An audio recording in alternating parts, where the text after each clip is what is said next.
কথায় আছে ভালোবাসা থাকলে 1 মাসের রিলেশনও বিয়ের পূর্ণতা পায়, আর ভালোবাসা না থাকলে 7 বছরের রিলেশনও ব্রেকআপ হয়ে যায়। আমাদের পরিচয়টা হয় একটা বিয়ে বাড়ি থেকে। আমি সে বাড়িতে দাওয়াত খেতে যাই, সেও একটা বাড়িতে দাওয়াত খেতে আসে। আমি ছিলাম চঞ্চল প্রকৃতির, তাই বান্ধবীদের সাথে দিব্যি মজা করে যাচ্ছি। তবে কেউ একজন ফলো করে, সেটা আমি খেয়াল না করলেও আমার বান্ধবীরা খেয়াল করছিল আর বলছে, দেখ তোর দিকে তাকিয়ে আছে কিভাবে একটা ছেলে, সেদিকে দেখার আমার কোনো ইচ্ছা নেই। যাক, বিয়ের অনুষ্ঠান থেকে আসার সময় আমি নিজেই ওর কাছে গিয়ে বলি, এভাবে দেখলে চোখ নষ্ট হয়ে যাবে তো, পরে কেউ বিয়ে করবে না। তখন সে লজ্জা পেয়ে নিচের দিকে তাকিয়ে থাকে। তখন আমি বলি আমি বিবাহিত, এই বলে চলে আসি। কিন্তু সে ছিল নাছোড়বান্দা। সে কিভাবে যেন আমার সব তথ্য এবং আমার ফেসবুক আইডি পেয়ে যায় এবং আমার নাম্বারও। সে রীতিমতো মেসেঞ্জারে নক দিয়ে যাচ্ছে। তবে আমি কিছু একটা মনে করে তাকে রিকোয়েস্টে ঝুলিয়ে রাখি, মানে ফলোয়ার্স হিসাবে। কিন্তু তার মেসেজে রিপ্লাই দিলাম,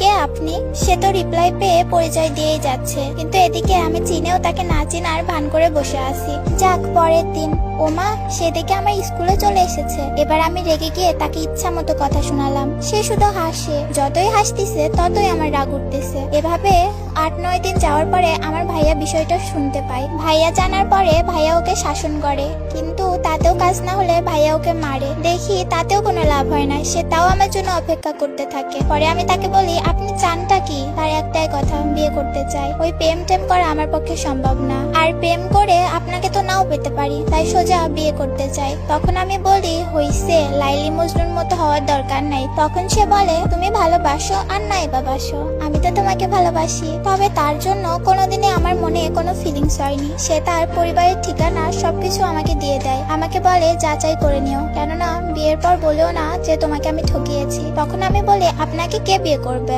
আবল তাবল কি বলেন? কিন্তু এদিকে আমি নীরবে খোঁজ খবর নিতে থাকি। একটা সময় কেন জানি ধীরে ধীরে কথা বলতে শুরু করি। তবে তাকে বলিনি যে তাকে আমার ভালো লাগে। 25 দিন পর আমার পরিবার জেনে যায়। জানার পর তার বিরুদ্ধে একটা অ্যাকশন নাই যে স্কুলের মেয়েদের সে টিস করে। পরে থানা থেকে পুলিশ এসে তাকে অনেক শাসায়। ব্যাপারটা আমার অনেক খারাপ লাগে। তখন থেকে তার প্রতি আমার একটা মায়া বাড়তে থাকে। 1 মাস 15 দিনে আমি তার মায়ায় পড়ে যাই, কিন্তু কখনো ভাবতে পারিনি কিভাবে কি হয়েছে। আসলে ভালোবাসাটা তো এমনই, হুট করে কখন কাকে ভালো লেগে যায় বলা যায় না। হুট করে সিদ্ধান্ত নিলাম দুজন বিয়ে করব। সময়টা ওই 1 মাস 17 দিনের সময়। যদিও মনে ভয়, তবুও তাকে হারাতে চায় না। কোর্টে বিয়ের পর পরিবার জেনে গেল। তারপর আমার পরিবার তাকে মামলা দিয়ে থানায় ঢুকিয়ে দেয়। কিন্তু আমার বয়স কম থাকায় তেমন কাবিন হয়নি, তবে বিয়ে হয়ে গেছে। যখন তাকে থানায় নিয়ে যাই, সে শুধু এটা বলেছে, তুমি ঠিক থেকো, তাহলে আমি সার্থক হব। তাকে রিমান্ডে দেয়। আর এদিকে আমার পরিবার যে কত বুঝিয়েছে যেন তাকে আমি ছেড়ে দেই। যদি তাকে আমি ছেড়ে দেই তাহলে তারা নাকি তাকে ছেড়ে দিবে, কিন্তু আমার এক কথা, তাকে কোনোভাবেই ছাড়বো না। পরে আমার পরিবার বলে, তুই বিষ খেয়ে মর। আমি কারো কথা শুনিনি। পরে তার পরিবার উল্টা মামলা করে যে তাকে স্বইচ্ছায় জেলে ঢুকানো হয়েছে। এই বিষয় নিয়ে আমার পরিবারের ওপরও ঝামেলা শুরু হয়ে যায়। এখন আমি পড়ে গেছি মাঝখানে, কি করব?